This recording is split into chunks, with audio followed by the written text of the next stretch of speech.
Durante a noite, quando o corpo repousa e o mundo silencia, outra realidade se abre. Os olhos se fecham, mas a alma desperta em um vasto campo de símbolos, vozes e imagens que parecem tecer uma linguagem própria, a linguagem dos sonhos. É ali, nesse território invisível, que a consciência mergulha para dialogar com o que foi esquecido. Desejos não vividos, feridas não curadas, memórias que pedem redenção. Os antigos sabiam que o sonho não é uma ilusão, mas uma carta enviada pelo Espírito. Cada imagem, cada figura, cada emoção que surge durante o sono é uma mensagem codificada da alma, escrita em uma linguagem que a razão não domina, mas o coração compreende. O chamado para este portal começa quando decidimos escutar o que o inconsciente quer revelar. Quando, ao despertar, não apenas descartamos o sonho, mas o acolhemos como quem lê um oráculo. Pois os sonhos são modo pelo qual o invisível fala, e a alma, paciente, espera que aprendamos novamente a ouvir. Desde os primórdios, o ser humano busca compreender o significado dos sonhos. Para os antigos, eles não eram simples imagens do acaso, mas portas entre o visível e o invisível. As civilizações mais antigas, sumérios, egípcios, gregos, hindus e hebreus, viam o sonho como um espaço de revelação, um lugar onde deuses, ancestrais e forças cósmicas se comunicavam com os vivos. Nas tábuas de argila da Mesopotâmia, sacerdotes registravam visões noturnas e presságios enviados por divindades.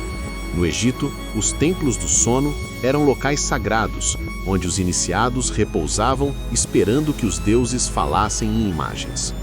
Na Grécia, Hipno e Morfeu, filhos da noite, eram honrados como mensageiros do inconsciente, intermediários entre os mortais e o destino. Entre os hebreus, José e Daniel interpretavam sonhos que guiavam reinos inteiros, e os profetas viam neles instruções diretas do Espírito.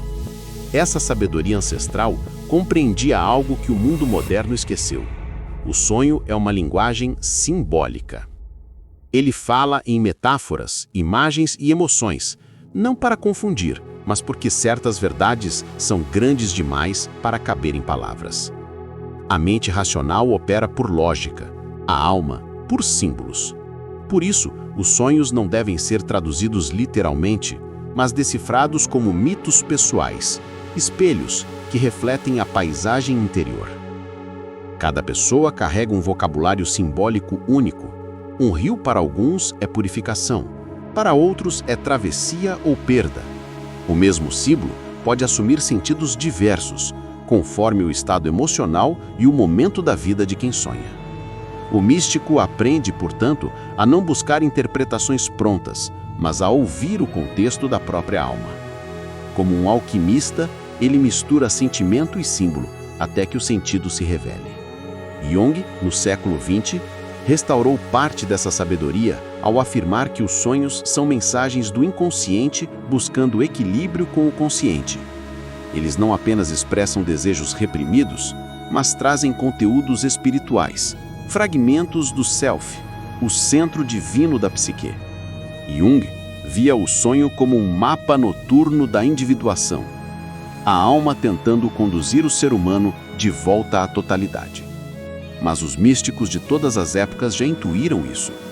Para os sufis, o sonho é um espelho do coração. Quanto mais puro o coração, mais claros e luminosos são os sonhos. Para os tibetanos, o yoga dos sonhos ensina a permanecer consciente durante o sono, reconhecendo a natureza ilusória das aparências e preparando o espírito para o despertar final. E para os xamãs, sonhar é viajar entre mundos, curar, aprender e trazer sabedoria para o plano da vigília. A chave antiga que abre a linguagem dos sonhos é o símbolo. Compreender o símbolo é compreender a alma, pois o símbolo é a ponte entre dois mundos. Ele nasce no inconsciente, mas fala à consciência. É um código de luz e sombra, de intuição e revelação. Ao decifrar o símbolo, o buscador desperta para o diálogo silencioso entre o humano e o divino. Mas há uma condição: o coração precisa estar desperto. A mente analítica sozinha fragmenta e reduz o sonho à interpretação lógica, e assim o mistério se perde. O verdadeiro entendimento nasce do estado de contemplação, quando o sonhador observa as imagens sem tentar dominá-las, permitindo que elas revelem seu próprio significado. Por isso, os antigos chamavam a arte de interpretar sonhos de leitura do espelho da alma. Cada sonho é uma superfície viva, onde as sombras e luzes interiores se projetam. A raiva reprimida pode surgir como tempestade, o amor esquecido como criança, o chamado do espírito como uma voz sem rosto. Tudo o que negamos em nós se torna imagem. Tudo que amamos profundamente, símbolo. A sabedoria está em ouvir o que o símbolo desperta, não em catalogar o que ele representa. O símbolo não é um enigma a ser decifrado, mas uma semente a ser cultivada. Ao meditar sobre ele, o sonhador desperta a mesma força que o gerou. E o sonho, então, cumpre seu propósito: tornar consciente o que estava oculto. Essa é a chave antiga: o reconhecimento de que o sonho é um diálogo com o divino em nós. Não há sonhos bons ou ruins, apenas mensagens em diferentes tons. Alguns nos confortam, outros nos desafiam, todos nos revelam. E quando aprendemos a escutar, a alma enfim fala, não em palavras, mas em imagens que tocam a eternidade. Quando o buscador começa a honrar seus sonhos como mensagens da alma, inicia-se um processo de escuta interior. Ele desperta dentro do próprio inconsciente, percebendo que cada cena noturna é uma peça de um quebra-cabeça sagrado. O iniciado aprende a caminhar nesse território com reverência, pois sabe que, entre as imagens oníricas, habita o espelho da própria verdade. A primeira lição é abandonar o olhar literal. O sonho não fala em fatos, fala em metáforas. Sonhar que se afoga pode não ser medo da água, mas o símbolo de uma emoção que transborda. Voar não é fuga, mas o grito da alma que deseja libertar-se de uma limitação. Por isso, o iniciado não interpreta, ele escuta. Sente o que o símbolo provoca e deixa que o próprio sonho se explique através da intuição. Na tradição dos povos antigos, sonhar era um ato espiritual. Xamãs, profetas e sacerdotisas viam no sonho a ponte entre mundos. Eles entravam em sono ritual para receber instruções dos deuses, para curar ou prever. O iniciado moderno, porém, precisa recriar esse rito dentro de si, transformar a simples noite de descanso em um templo. Antes de dormir, ele oferece sua mente ao divino e diz: "Fala, alma, estou pronta para ouvir." No caminho onírico, 3 portais se revelam. O primeiro é o sonho pessoal, onde o inconsciente organiza memórias e emoções.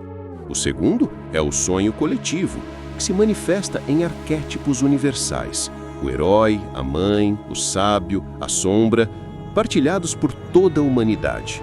E o terceiro é o sonho espiritual, aquele que ultrapassa o tempo e o ego, onde a alma toca realidades sutis e recebe vislumbres de outros planos. Esses portais não se separam rigidamente. Às vezes, um mesmo sonho pode carregar ecos dos 3. Cabe ao iniciado cultivar discernimento. Nem toda imagem é profética, mas nenhuma é vazia de sentido. Tudo o que emerge vem com um propósito, e o segredo é acolher o mistério sem forçar sua revelação. Com o tempo, o buscador aprende a registrar seus sonhos. Ao escrever, começa a perceber repetições, símbolos recorrentes, transformações. É o mapa de sua própria jornada interior. Cada anotação é uma semente de consciência plantada no terreno do inconsciente. E quanto mais ele escreve, mais o sonho se torna claro, até que o véu entre o sono e a vigília começa a se dissolver. Há um ponto em que a fronteira se torna fluida. O iniciado percebe que o mundo desperto também fala por símbolos. Um pássaro que cruza o caminho, uma coincidência, uma frase ouvida por acaso.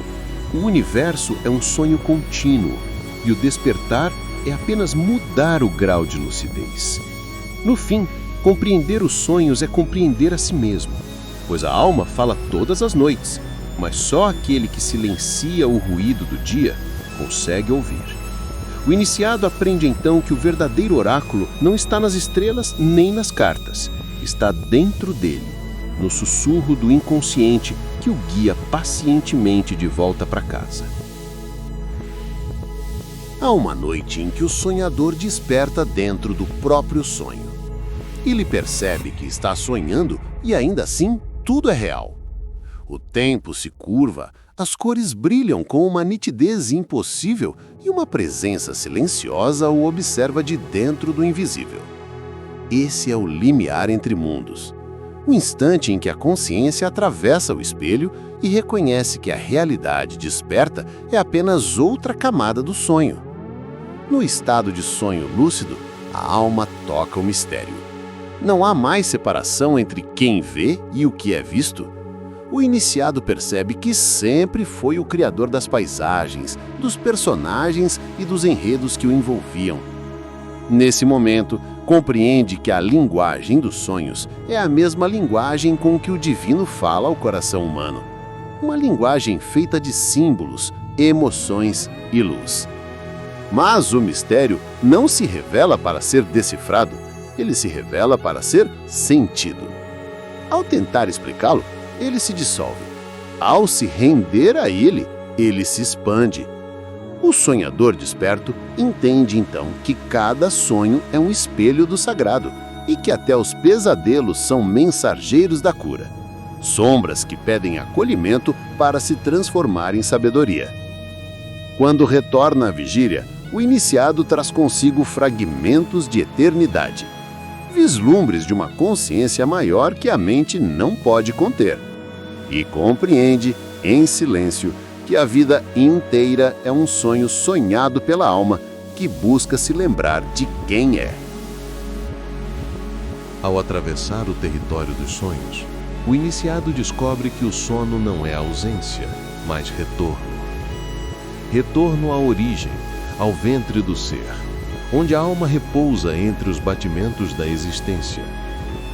Cada sonho, por mais enigmático que pareça, é um fio luminoso costurando os fragmentos da consciência.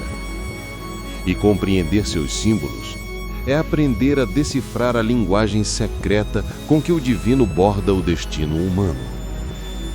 Mas a travessia não termina ao amanhecer. Pelo contrário, é no despertar que o verdadeiro trabalho começa.